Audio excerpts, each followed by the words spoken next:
এবার কেয়ার হসপিটালে চিকিৎসারত অবস্থায় ইন্তেকাল করেছেন। ইন্না লিল্লাহি ওয়া ইন্না ইলাইহি রাজিউন। চোখে অশ্রু, হৃদয়ে গভীর শূন্যতা। এই মুহূর্তের দৃশ্য ছুঁয়ে গেছে গোটা দেশের মানুষের হৃদয়কে। শেষবারের মতো নেত্রীর খবর জানাতে যেয়ে এভাবেই ভেঙে পড়েন বিএনপি চেয়ারপারসন বেগম খালেদা জিয়ার ব্যক্তিগত চিকিৎসক ডাক্তার AZM জাহিদ হোসেন।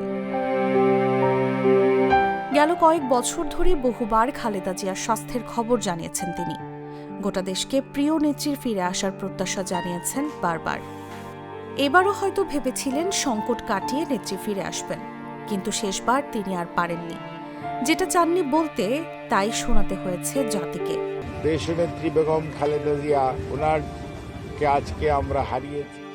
দৃঢ়তা আর অটল সাহসের আশ্রয় এবং রাজনীতির আপোষহীন নেত্রী খালেদা জিয়ার গত 5 বছরের জীবনের বড় এক অংশই কেটেছে হাসপাতালের নির্জন শয্যায়। গেল 5 বছরে যা সর্বমোট 484।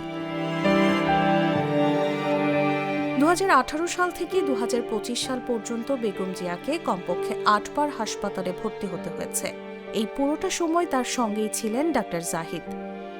এভারকেয়ার থেকে লন্ডন, এমনকি খালেদা জিয়ার শেষ যাত্রায় পতাকায় মোড়ানো গাড়িতেও একা ছাড়েননি জাহিদ। যেন পথ দেখিয়েই নিয়ে যাচ্ছেন প্রিয় নেত্রীকে।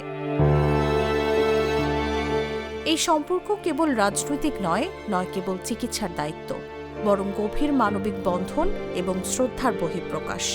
যখন বেগম জিয়ার জন্য ডাক্তার জাহিদের শত আর্তনাদ, তখন একই হাসপাতালের সিসিইউতে চিকিৎসাধীন তার মমতাময়ী মাও। অধ্যাপক ডাক্তার AZM জাহিদ হোসেন 1960 সালের 25 ডিসেম্বর ময়মনসিংহের গফরগাঁওয়ে জন্মগ্রহণ করেন।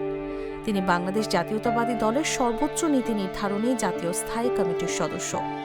ইতিপূর্বে তিনি দলটির ভাইস চেয়ারম্যান ছিলেন। এর আগে তিনি বাংলাদেশ মেডিকেল অ্যাসোসিয়েশন ও ডক্টরস অ্যাসোসিয়েশন অফ বাংলাদেশের সাধারণ সম্পাদক হিসেবে দায়িত্ব পালন করেছেন। News desk, Jago news.